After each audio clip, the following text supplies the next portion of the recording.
Under anesthesia, my fiancé whispered. I slept with his best friend. Twice. Her mom was in the room.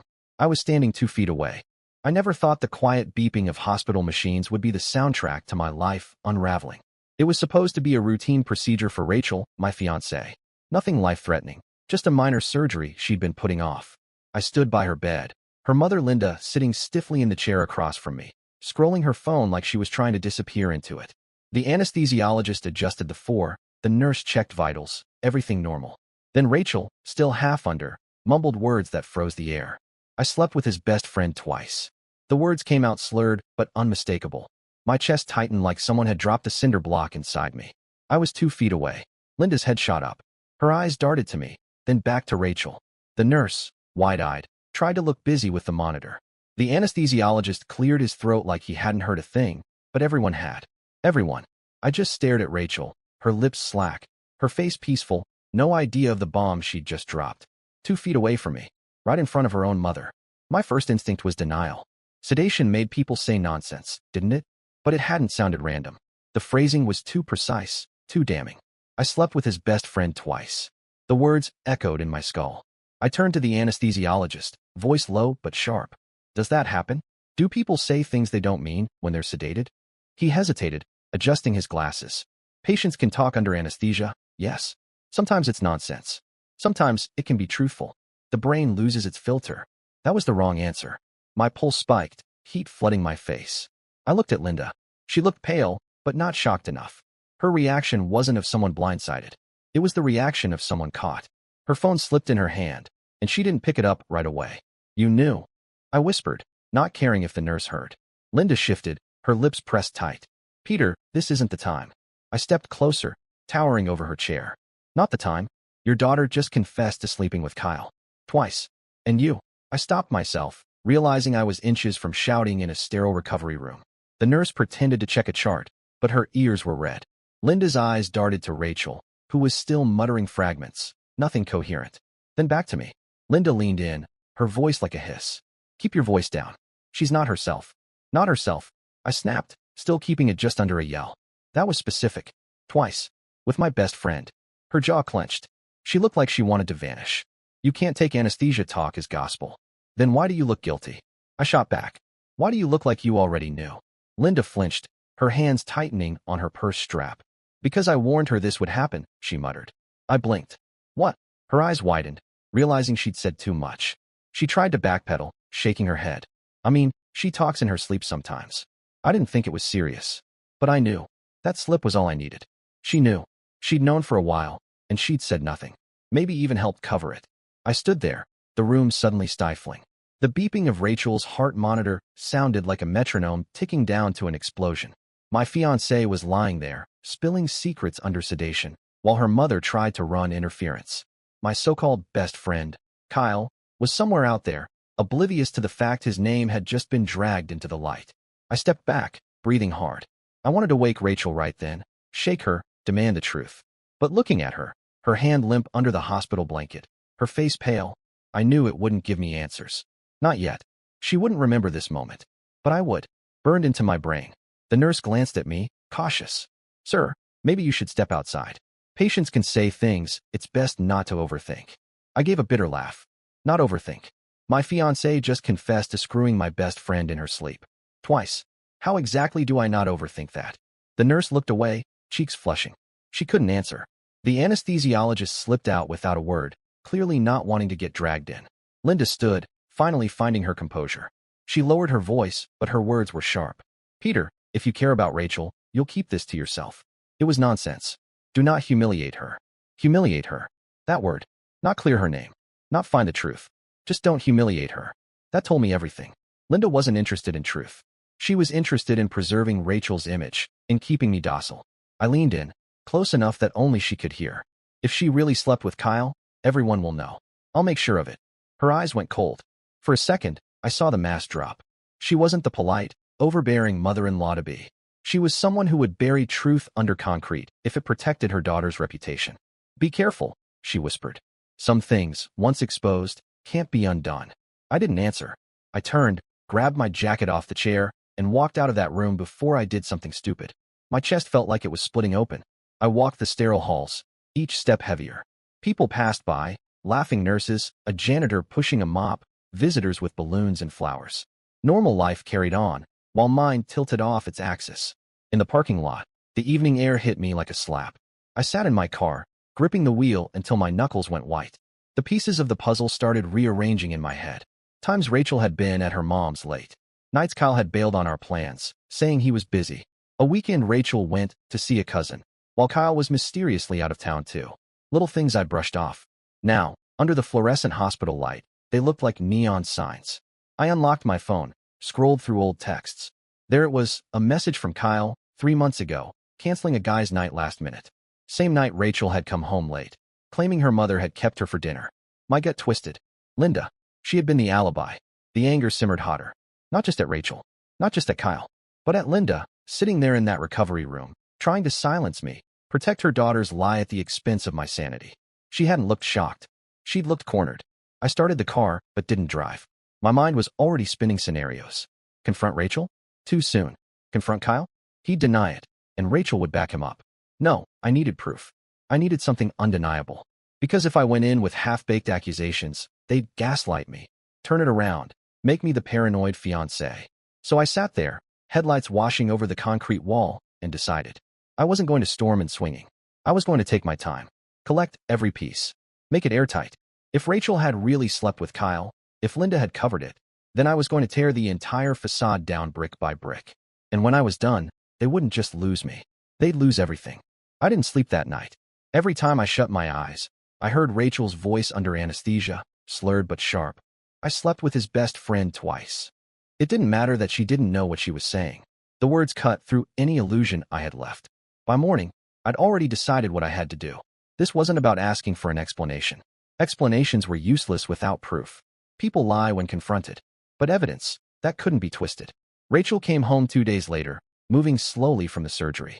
I played the attentive fiancé, got her soup, fluffed her pillows, pretended everything was normal. She smiled at me with that soft, trusting look, and I wanted to believe it. But every word she said felt like another layer of paint overwrought.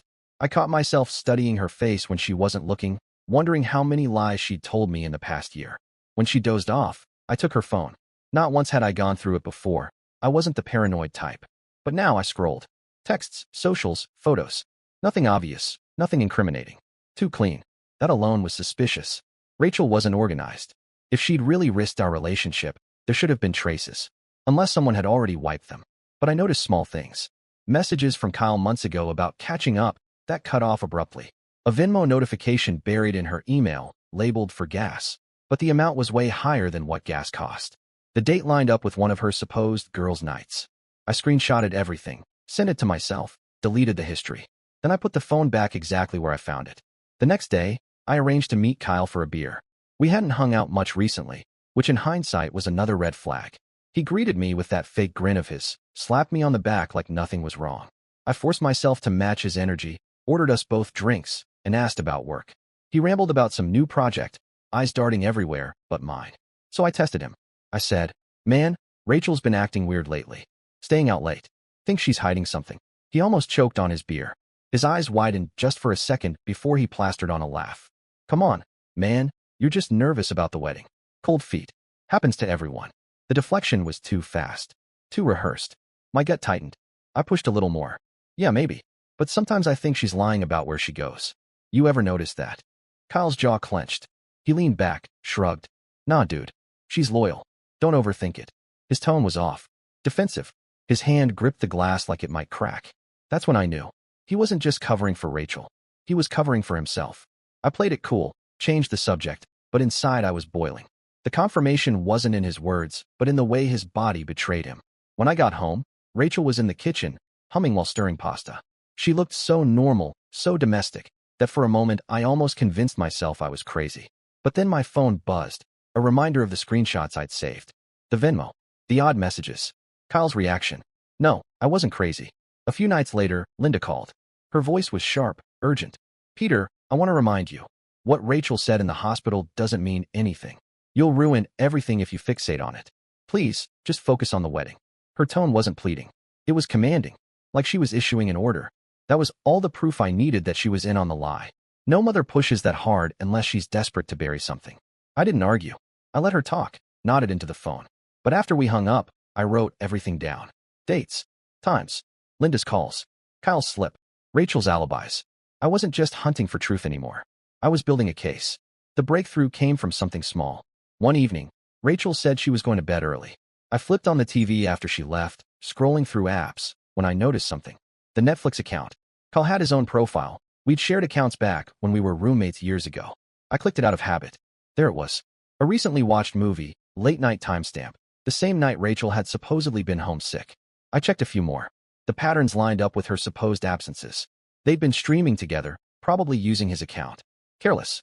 That was the first real piece of evidence. Not just suspicion. A timeline. I needed more. So I set a trap. I told Rachel I had to leave town for 2 nights for a work trip. I packed a bag, kissed her on the cheek, and drove off like I was heading to the airport. Instead, I parked my car in a friend's driveway across town, grabbed a motel room, and waited. The first night, nothing. Rachel texted me photos of takeout containers and a blanket on the couch, acting perfectly innocent. But on the second night, her story cracked. She said she was at her mom's, helping with groceries. But when I drove past Linda's house, her car wasn't there. Linda's porch light was off. I followed the trail. Half an hour later, I spotted Rachel's car parked 2 blocks from Kyle's apartment. She thought she was clever, not pulling right up front. But I knew her car. I knew the dent on the back bumper. I parked down the street, waited. An hour passed. Then the building door opened. Rachel slipped out, hood up, glancing around like a thief. Kyle stepped out a moment later, laughing at something she'd said. He kissed her quickly before she hurried to her car. It wasn't just suspicion anymore. It was truth. The anesthesia hadn't lied. The words she'd blurted out weren't random. She had slept with Kyle. And by the looks of it, it wasn't just twice. I gripped the wheel so tight I thought it would snap. My first instinct was to get out, scream, drag Kyle into the street, and beat him bloody. But that would give them control. They'd spin it, call me violent, unstable. No, I couldn't give them that. Instead, I drove back to the motel, my heart hammering. I wrote everything down again, every detail, every timestamp. The confession, Linda's slip, Kyle's reaction, the Netflix account, the motel sighting. This wasn't about catching them anymore. This was about making sure when the truth came out, no one could deny it. The next morning, I played it calm. I texted Rachel good morning, asked if she'd slept well. She said yes, smiled through her words like nothing was wrong. I made breakfast when I got home, kissed her on the forehead, acted like the perfect fiancé. Inside, though, I was already planning the next step. If Rachel and Kyle thought they could play me for a fool, they had no idea who they were dealing with. The morning after I watched Rachel slip out of Kyle's apartment, the world felt different. Every smile, every touch from her was hollow. She kissed me in the kitchen, thanked me for breakfast, and all I could see was her hood pulled low, her lips brushing against Kyle's outside his building. It wasn't just betrayal anymore. It was the calm way she looked at me like nothing was wrong. Like I was the fool she could keep playing. I kept my mask on. For days, I stayed quiet, collected data. I pulled bank records. Found a withdrawal from our joint account on a weekend she swore she was with her cousin. I traced it to a boutique hotel just outside town. Checked my calendar. That was the same weekend Kyle had gone camping. The pieces locked together like teeth on a gear. But still, I didn't move. I wanted more than just my own word against theirs. That's when Maddie came into the picture. I hadn't thought about her much. Kyle had mentioned her casually a few months back, saying she was too clingy. We'd never really hung out as couples. He'd kept her at a distance from our circle, which made sense now. He couldn't risk overlap. But when I spotted her at the grocery store one evening, alone, she looked wrecked.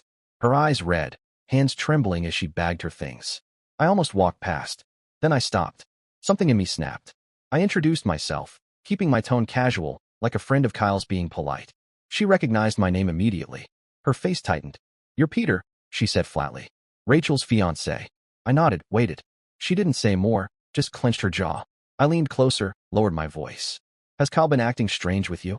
Her eyes flickered, searching my face. Suspicion, fear, curiosity. She hesitated, then blurted, "He disappears. Lies about where he is. And last week, I saw a charge from a restaurant he swore he never went to. He was there with someone." The air between us thickened. She wanted to say it but couldn't. I made it easy. "Rachel." Her face crumbled. Just like that, I knew she hadn't been told. She hadn't suspected the exact truth until now. Tears welled, but she blinked them back. "Tell me everything." We sat in my car in the parking lot, 2 betrayed people piecing together scraps. I told her about the anesthesia confession, the hospital, Linda's reaction, the motel stakeout. The receipts.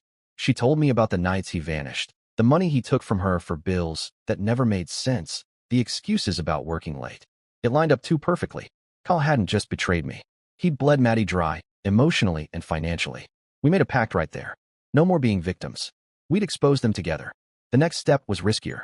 Maddie still had access to Kyle's apartment. She knew his passcode, had a spare key he didn't know she still kept. She offered to go in, check his devices. My gut told me it was dangerous, but she was determined. 2 days later, she called me, breathless. "You were right," she said. "There are photos, messages. He kept it all." She sent me screenshots. Rachel and Kyle together on his couch, timestamps clear. Messages arranging meetups, Rachel's initials in the chat. Even one where she joked about Peter never suspecting a thing. The rage that hit me was volcanic. It took everything not to drive straight to Kyle's job and put him through a wall. But I didn't. I forced myself to breathe. Evidence was power. Rage was weakness.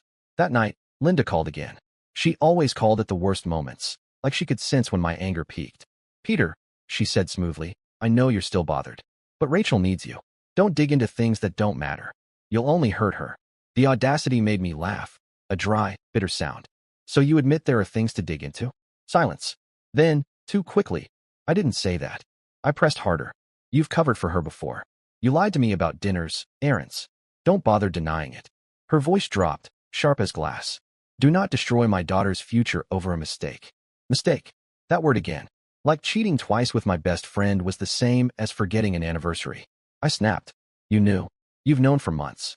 You let me walk into this wedding blind." Her mask cracked. She sighed, tired, annoyed. I warned her to stop, but she insisted it was nothing serious. Just foolishness. She swore she'd settle down once the wedding was over. I believed her. You should too. Her calmness chilled me more than rage ever could. She wasn't denying it anymore. She was rationalizing it. In her mind, my pain didn't matter. My dignity didn't matter. As long as Rachel made it to the altar, everything was fine. I hung up without another word. The walls were closing in. Rachel's lies. Kyle's betrayal. Linda's complicity. Maddie's heartbreak. I wasn't just fighting one enemy. It was all of them. But now, I had something they didn't know I had. Proof.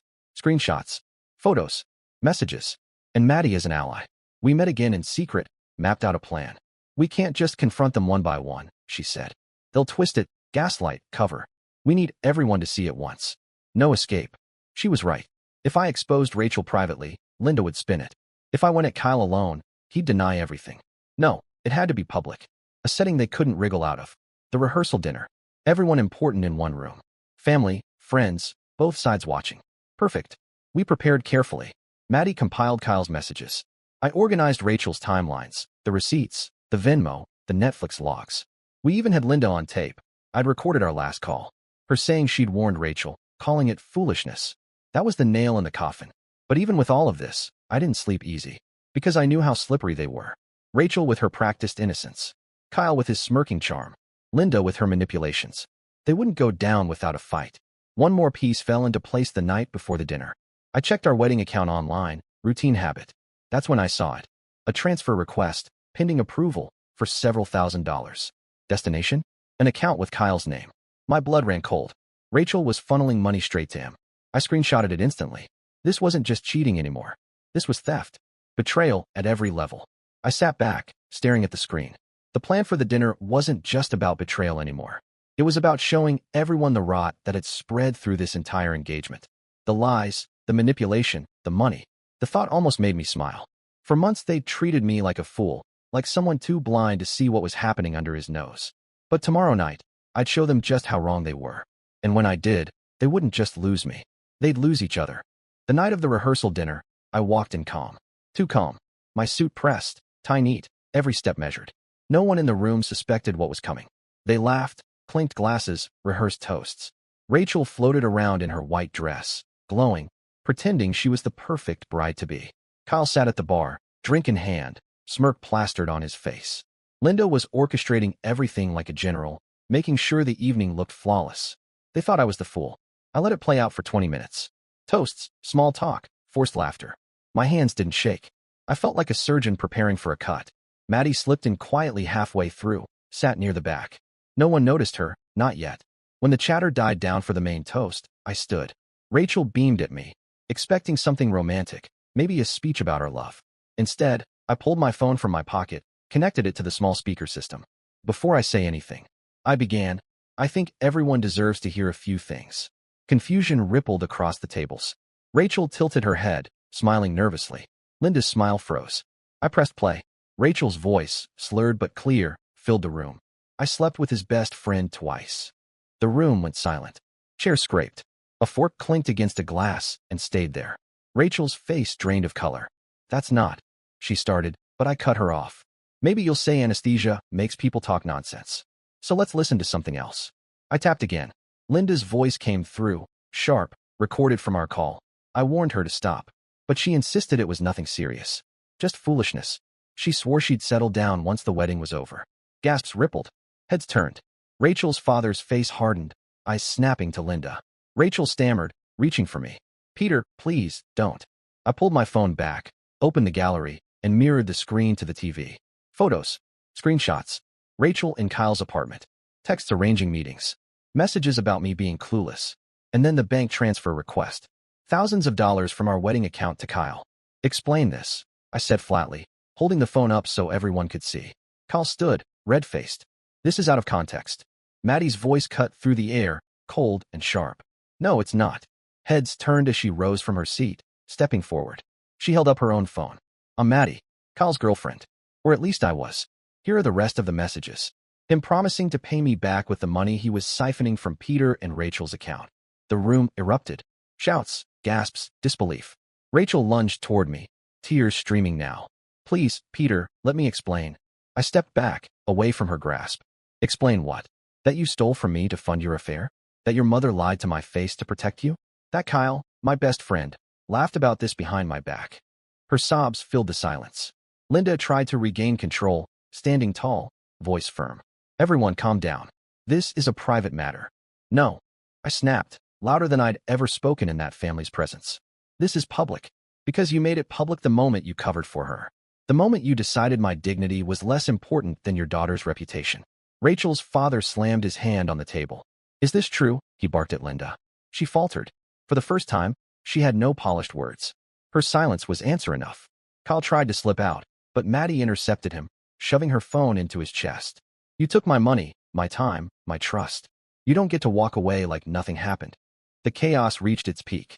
Rachel collapsed into a chair, sobbing, mascara streaking down her face. Linda stood frozen, exposed. Kyle sputtered excuses no one believed. And me? I felt nothing but clarity. I turned to the crowd. Family, friends, people who had supported us, invested in us. There will be no wedding, I said calmly. The venue is canceled. The accounts are frozen. The ring is hers to keep, as a reminder of what she destroyed. Gasps again. Rachel cried harder. Peter, please, don't do this. I ignored her. If anyone here doubts what I've shown, I have copies. Screenshots. Transfers. Recordings. I'll share them gladly. This is not slander. This is fact. Silence followed. Heavy, suffocating. The image of Rachel kissing Kyle on his couch still hung on the TV screen.